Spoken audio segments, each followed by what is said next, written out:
Bienvenidos a una nueva clase virtual de estudios sociales. El tema de la clase, la sociedad colonial. Una sociedad desigual.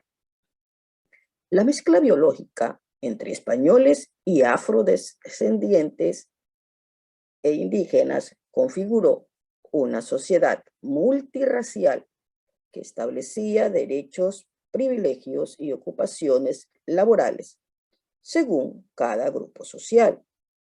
Las diferencias sociales se garantizaron a través de las leyes establecidas en la legislación de Indias, la cual mantuvo una división entre la República de Blancos, que agrupaba a los colonos, y la República de Indios, que mantenía los elementos de la organización indígena. La sociedad colonial poseía una estructura estratificada dividida en la función de la riqueza de los individuos y también en su aspecto físico. Así, en la cima se encontraban los españoles peninsulares y tenemos que ellos tenían derechos políticos y privilegios económicos. Luego continuaban los españoles criollos, también con privilegios económicos, pero sin derechos políticos. Los mestizos eran libres, pero sin derechos. Los indígenas dependían de los españoles y los africanos que estaban en condición de esclavos. Ellos todos tenían derechos y privilegios, riquezas y posesiones. Tenemos aquí en la pirámide de la sociedad jerarquizada y estamental.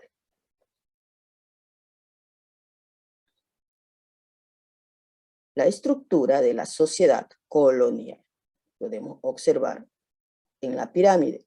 Tenemos que las élites eran el grupo dominante a través de la adquisición de tierras, obrajes, astilleros, mercancías y también por medio de lazos matrimoniales. Ellos estaban exentos del trabajo manual y ejercían las principales funciones civiles y eclesiásticas.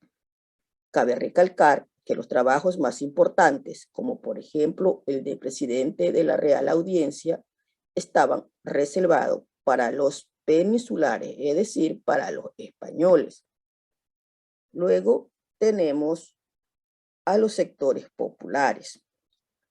Por lo general, estos eran artesanos, comerciantes, minoristas, arrieros, pero también sacerdotes y oficiales. Al principio fue el mestizo la figura emblemática de este sector, pero no la única, ya que también agrupaba a cholos, mulatos, zambos y negros libres. Continuamos con los indígenas. Tras la conquista, el término indígena se asoció a la condición de mano de obra mitaya. Muchos indígenas optaron por la migración del campo a la ciudad, en la cual podían camuflarse de mestizos. En las comunidades, los indígenas mantuvieron su organización y sus costumbres. Finalmente tenemos a la población esclava. Esta fue empleada en el trabajo de minas y haciendas. En ocasiones, los esclavos eran arrendados de un amo a otro para realizar diversos trabajos, como bodegueros o para el servicio doméstico. Algunos de ellos empleaban en sus horas libres, por lo que recibían un salario con el que podían llegar a comprar su libertad. La vida cotidiana dentro de la época colonial. Una de las diversiones más populares eran las corridas de toros, introducidas por los españoles.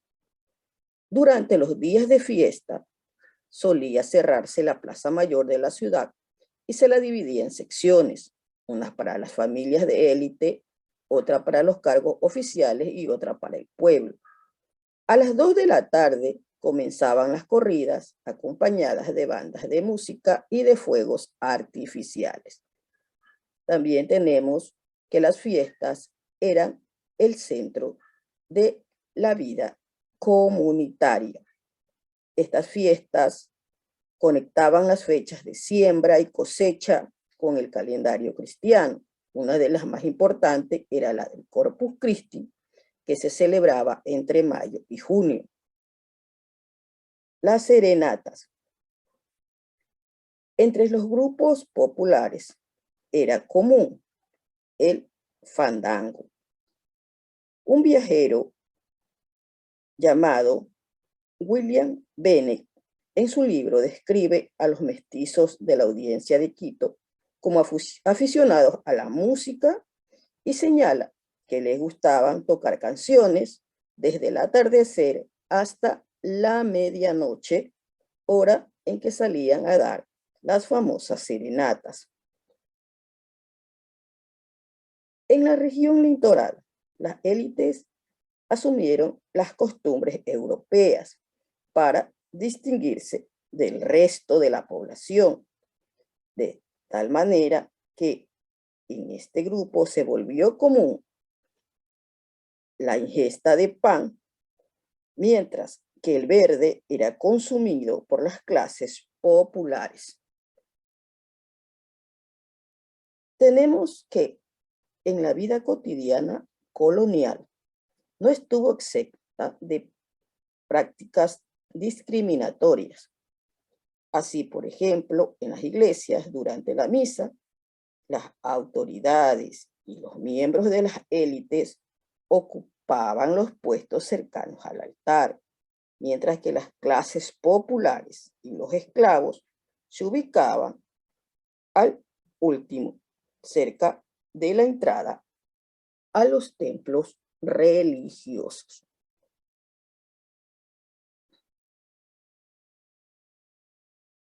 Hablamos de la colonia y vamos a conceptualizar el término. La palabra colonia proviene del latín colonia, que significa territorio establecido por personas que no son de ahí. Esta palabra, a su vez, deriva del latín colere, que significa cultivar o habitar. Un colono es aquel que ocupa una nueva tierra para habitarla y cultivarla. La colonización y conquista de América. Desde el siglo XV, países como España y Portugal iniciaron una expansión colonial hacia América. En el siglo XVI, Francia, Inglaterra y Holanda también iniciaron procesos de colonización hacia nuestro continente. Cada imperio europeo generó un tipo de colonización distinto en el territorio americano. Lo vamos a analizar en el siguiente cuadro. Tenemos que la colonización inglesa tenía como características que la economía se basó en la agricultura y la ganadería. Ellos utilizaron mano de obra esclava para explotar los campos. Fueron excluidos los nativos de la sociedad. Gran parte de los colonos que llegaron eran personas perseguidas por sus creencias religiosas. La colonización francesa, el objetivo de esta colonización era comercial. En algunos lugares establecieron alianzas con los indígenas para el comercio de pieles y madera. En el Caribe establecieron colonias dedicadas a la producción azucarera, en la cual emplearon mano de obra esclava. La colonización portuguesa se inició por motivos comerciales, pues buscaban aprovechar el mercado del palo de Brasil, una madera muy apetecida, y también proteger los territorios conquistados de posibles invasiones españolas o francesas. La colonización holandesa tenía como objetivo el establecimiento de puertos comerciales a lo largo de la zona caribeña.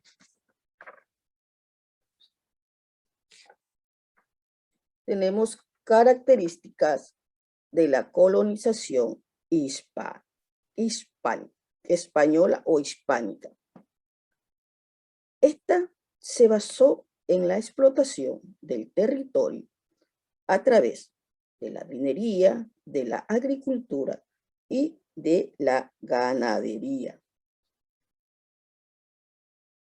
Se usó a los nativos y a los esclavos africanos como mano de obra. Se evangelizó a los nativos a través de la educación. Posteriormente establecieron un sistema político que evidenciaba condiciones de desigualdad. Y tenemos lecciones que nos dejaron la conquista y la colonización hispánica. Los españoles vieron a los nativos como seres inferiores. Por eso impusieron el idioma, la religión y una cultura distinta de la que poseían los indígenas. Se introdujeron diversos productos agrícolas y pecuarios, como cereales y animales de corral, que se adaptaron al suelo de esta región y modificaron la alimentación. A su vez, de América se llevaron numerosos productos que transformaron la alimentación europea. Sin embargo, a pesar de la imposición de una forma de vida y cultura, los pueblos y las nacionalidades lograron subsistir. Muchas comunidades conservaron sus tierras, permanecieron unidas y mantuvieron sus costumbres hasta la actualidad. A pesar de que los hechos históricos ocurren en un contexto de este proceso, podemos aprender que es necesario educar en una cultura de paz y rechazar el hecho de que un pueblo se imponga sobre otro. Para ello, debemos fomentar valores como la tolerancia y el respeto a los diferentes grupos humanos y desechar la violencia en cualquiera de sus manifestaciones. Hemos culminado la clase de estudios sociales.